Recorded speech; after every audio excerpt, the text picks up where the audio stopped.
우리나라도 우리나라지만 이제 중국 같은 경우에도 부동산이 엄청나게 많이 올랐었다가 시진핑 주석이 이 한마디 하면서 뭐 부동산 가격이 또 움츠렸었죠. 지금 전 세계의 집값을 올려놓는 주범으로 꼽히는 게 중국 사람들 아닙니까? 그렇죠. 예. 한국도 지금 중국 사람들이 집을 많이 사서 오른다 이런 얘기가 있습니다.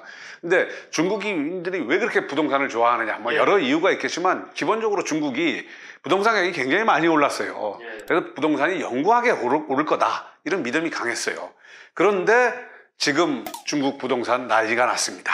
8개월째 떨어지고 있습니다. 그 다음에 중국 부동산 살리기 위해서 중국 정부까지 나섰어요. 경기 부양책을 펴고 있지만 그래도 계속 떨어지고 있습니다. 그리고 중국의 미분양 물량이 4년 만에 최고치. 그 다음에 중국 100대 부동산 기업의 매출이 반토막이 났습니다. 이 중국 사람들도 이제 예금을 하기 시작했다고 합니다. 예금을 전축성이 크게 늘어나고 있다고 합니다. 그래서 중국에서는 부동산 살리기 위해서 주택담보대출 금리까지 인하를 했습니다. 지금 전 세계적으로 금리를 인상하고 있지 않습니까? 근데 중국만 거꾸로 가고 있습니다. 그 다음에 자치단체들이 주택취득세를 완화하고 2~3명 자녀를 둔 가정이 집을 구입하면 보조금을 주고 박사한테도 보조금을 준답니다. 왜냐하면 집을 사라. 뭐 그렇게 하고 있는데도 신규 주택 판매 가격이 계속 떨어지고 있습니다. 근데 지금 와서 보면 지금 난리지만 불과 1년 전만 하더라도 중국이 집값이 올라서 난리가 났었어요. 그렇죠. 예. 저희가 뭐 몇 차례 전달해드렸던 거 기억이 나는데 2020년에 코로나 경기 부양책으로 금리를 중국도 낮췄죠. 그때 중국 집값이 오르면서 뭐 선전에 뭐 평당 4,500만 원 뭐 거의 뭐 한국 강남 수준으로 돌파를 해버리고 난리가 났었어요. 집값이 소득의 40배를 넘어가지고 소득 대비 집값 수준이 뉴욕, 런던 수준이다. 일부 대도시를 얘기하는 거예요. 예, 일부 대도시인데 그 당시 제가 그렇게 썼죠. 10년째 논쟁 중인 중국 버블 언제 터지나. 너무 집값이 오르니까 이제 부동산 규제 정책을 시작했어요. 대출 규제 그러니까. 대출 규제를 시작했어요. 일본이 부동산을 무너뜨린 게 뭡니까? 대출 총량제 아닙니까? 그렇죠. 예. 대출 전체를 규제하는 그것까지 나왔어요. 맨 처음에 2020년에 집값이 오르면서 여러 가지 중국 정부에서 규제책을 취했지만 별로 안 먹혔어요. 이러다가 시진핑 주석이 공동부유. 그렇죠. 같이 잘 먹고 잘 살자. 부동산 규제 확실히 해. 사인을 주니까 임대료 상한제. 우리 한번 했죠. 우리도 임대료 상한제. 그리고 시진핑이 움직이다 보니까 어떻게 됐냐. 집값 잡으려다 쌍코피 터진 중국. 집값 붕괴 화들짝 초강력 부양책 꺼낸 중에 놀라버린. 그게 대표적인 게 뭐냐면 헝다그룹. 예, 헝다. 예, 그렇죠. 헝다가 부동산 기업 2위. 2020년 하반기부터 시작된 부동산 규제에 직격탄을 받았어요. 그래가지고 결국은 헝다뿐만 아니라 제2의 헝다, 제3의 헝다 부동산 개발 기업들이 이제 줄줄이 미부장 나가지고 줄줄이 다 넘어가게 생겼어요. 근데 헝다는 굉장히 유명한 우리로 치면 현대 뭐 그룹 같은 부동산으로 시작해서 뭐 자동차 뭐 다 모노발식으로 확장했어요. 그러다가 결국 헝다에 파산설이 나오면서 중판 리먼 사태가 온다. 그러면서 물론 지금 이제 결국은 헝다그룹이 작년 12월에 사실상 디폴트 선언을 해가지고 채무 구조조정안이 이제 확정될 건데 사실상 부도 우리로 보면 그렇죠. 부도 법정 관리 법정관리죠. 법정관리. 예. 결국은 중국 정부가 구조조정을 좀 하면서 부동산 가격이 빠지니까 다시 이제 부양책을 쓰기 시작했어요. 부동산 불패론. 한국도 뭐 강남은 안전자산이다. 뭐 이런 게 있지만 중국은 우리랑 비교가 할 수가 없어요. 왜 그러냐면 중국이 아직도 선진국이 아니지 않습니까? 도시화율이 낮아요. 60% 전후예요. 이러다 보니까 앞으로 도시로 더 사람들이 몰려올 거다. 그러니까 그렇게 되면 도시의 주택 가격은 계속 오를 거다. 저희야 뭐 3%대, 선진국은 1%대 경제 성장률 낮지 않습니까? 중국만 하더라도 2000년대 한 10%, 그 이후에도 한 6, 7% 경제 성장률이 이루어지니까 계속 집값은 오를 거다. 그 다음에 중국은 전형적인 내수전형 경제입니다. 중국의 그 주식이라는 게 별로 그렇게 많이 안 올랐어요. 그러다 보니까 집 없이 결혼도 좋은 학교도 없다. 부동산에 강분하는 중산층. 그 다음에 더 중요한 게 자치단체의 수익 구조를 보면 자치단체의 43%가 부동산, 왜냐면 토지를 자치단체 소유거든요. 그러면 토지를 팔아가지고 그걸로 재정으로 삼아요. 그러니까 부동산 가격이 떨어지면 자치단체가 파산할 수 있어요. 그 다음에 공산당 일당 독재. 뭐 안 되면 어쨌든 틀어막을 것이다. 그러다 보니까 집값이 작년에 떨어지기 시작하니까 지방정부가 분양권 인하 금지령을 내렸어요. 일부 개발업자들이 한 30% 분양가를 세일을 하니까 그렇게 못하게 15% 이하로는 세일하지 마라. 우리나라로서는 더 상상할 수 없죠. 그 다음에 중국이라는 나라가 부동산 보유세, 재산세가 없어요. 상속세도 없어요. 그러다 보니까 우리 흔히 얘기하지 않습니까? 중국에 유령 도시들 많다. 아파트 지어놓고 집을 비워둬요. 왜냐? 보유세가 없어요. 우리는 종부세가 있기 때문에 한 두 채, 세 채 가지고 저렇게 놔뒀다면 종부세 맞고 쓰러지잖아요. 그렇죠. 근데 파산해버리죠. 파산하는데 중국은 보유세가 없으니까 일단 사람들이 사놓고 그냥 놔뒀다가 전매를 해요. 예, 하우스푸어라는 말이 참 많았는데 예, 중국은 참 그런 게 없네요. 어쨌든 중국은 이런 식의 어떤 과도한 부채, 지나치게 높은 집값, 자가 소유율 90%, 빈집 과잉 공급, 부동산과 관련된 GDP 중국의 거의 30%예요. 그다음에 가계 자산의 60, 70%가 부동산, 인구 증가율이 감소. 이런 것 때문에 부동산이 좀 위험하다. 작년 이제 홍대 사태 전까지만 해도 그래도 부동산은 안전자산이라는 신념이 강했어요. 근데 지금 쭉 한 7, 8개월 떨어지다 보니까 그런 믿음에 이제 금이 가기 시작했어요. 문제는 중국의 부동산 버블이 붕괴되면 뭐 버블 붕괴까지 않더라도 중국의 경기 침체가 부동산이 GDP의 30%니까 부동산의 어떤 가격이 떨어지기 시작하면 경제 전반의 침체로 이어져요.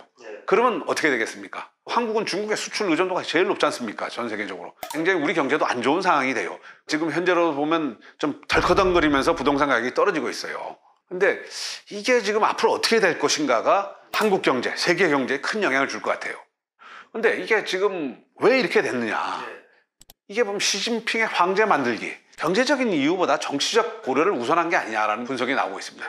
시진핑이 2012년에 집권했어요. 보통 중국은 1기, 2기에서 10년 집권하고 퇴임을 하지 않습니까? 근데 이 양반이 국가주석 연임, 헌법상 3년인 금지조항을 철폐하고 올 가을에 3년임을 하려고 하고 있어요. 전 세계적으로 지금 금리 올리고 있지 않습니까? 근데 중국만 지금 금리를 떨어뜨리고 있어요. 그러니까 여러 가지로 지금 많이 꼬였어요. 그 다음에 코로나 때문에 락다운도 상해 뭐 이런 것도 사실은 전부 다 시진핑의 가을로 예상된 3년임 거기에 맞춰서 무리한 거 아니냐 뭐 이런 얘기도 하고 있어요. 근데 지금 우리가 걱정이 되는 게 지금까지는 이제 중국이 약간 미국이나 외국의 눈치를 보지 않았습니까? 미국에. 근데 이제는 그게 아니다. 뭔가 이제 미국하고 막 맞서려고 하면서 미국 입장에서는 중국을 그냥 놔두기가 좀 어려운 상황이 됐어요. 그러면서 흔히 나오는 게 80년대 말 일본이 사실은 미국에 수출을 너무 많이 했잖아요. 그러다 보니까 미국에서 결국은 플라자 합의를 통해서 앵고 정책을 취하면서 일본이 수출이 부진해지고 그걸 이제 극복하기 위해서 내수 부양책을 쓰고 이러면서 결국은 흔히들 얘기하는 뭐 양털깎기를 당했다. 결국은 중국과 미국의 어떤 전면적인 대결 이런 것들이 결국은 뭐 중국의 부동산이 이제 뭐 버블이 붕괴하는, 그러니까 중국 내적인 논리도 있지만 미국의 정책 뭐 이런 거에 따라서 중국 그 부동산이 또 왔다 갔다 할 것 같아요. 근데 지금 전반적으로 보면 부동산이 중국 GDP 30%예요. 그러니까 우리도 사실은 한국 경제 부동산에도 큰 영향을 줄 것 같아요. 그러면서 우리가 여기서 조심해야 되는 게 결국은 중국에서 벌써 한 10년 전부터 중국의 부동산이 상당히 위험하다 이런 얘기들이 많이 나왔어요. 관리를 잘 해야 된다. 그러면서 이제 흔히 경영에서 나오는 얘기 있지 않습니까? 블랙스완과 회색 코뿔소. 회색 코뿔소가 퉁퉁거리면서 온다는 거. 중국의 부동산이 중국 경제의 리스크가 될 수 있다는 걸 다 알고 있었어요. 그러면서 불구하고 그 관리를 제대로 안 했어요. 뉴질랜드 같은 경우 이제 집값이 떨어지기 시작했고, 그렇죠. 중국도 이제 떨어지면서 안간힘을 쓰고 있고. 그러니까 우리가 국가적으로도 굉장히 그 어떤 회색 코뿔소 리스크 관리를 해야 되지만 개인적으로도 봤을 때 한국 같은 경우 이제 앞으로의 가격 리스크에 대해서 고민을 하셔야 될 것 같아요. 중국이 주는 교훈이라는 거는 결국은 부동산이라는 게 불펜은 없다. 그러니까 조정을 받았다가 떨어져서 뭐 완전히 일본처럼 된다는 게 아니고 한번 올라갔다가 떨어지고 이런 경기 순환 사이클에 대한 고민이 있어야 되지 않겠느냐 하는 거예요. 중국이 뭐 극명하게 좀 보여주는 불과 뭐 한 1년 사이에 지금 거의 분위기가 확 바뀌었죠.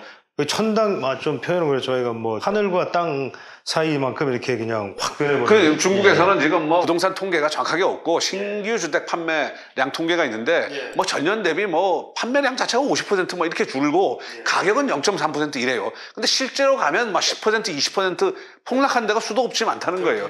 지금 어떻게 될지 모르는 상황이죠. 사실은 지금 우리 부동산 시장 상황도 사실은 좀 급격히 지금 안 좋아졌다라고 볼 수가 있지 않습니까? 사실 뭐 중국보다는 물론 좀 낫지만 뭐 어찌됐건 저희도 좀 급격하게 안 좋아지는 쪽으로 지금 흘러가고 있는 양상이 보이기 때문에 이게 1년 전하고 똑같이 봐서는 안 될 것 같아요. 그 당시에는 1년 전에는 금리가 오를 것이라는 전망이었는데 지금은 올라갔고 올리고 있고 더 오른다는 거고 오히려. 그다음에 미국 경제 지금 뭐 인플레이션이 7, 8% 우리 저희도 심각한 수준입니다. 우리 역사적으로도 역사적으로도 없는 경제 현상이 나타나는데 여기에 아무 일도 없었다는 듯이 내일도 잘 될 거야. 부동산만 잘 될 될 거야. 거야. 는 너무 내피셜 아닌가 하는 생각이 들었어요.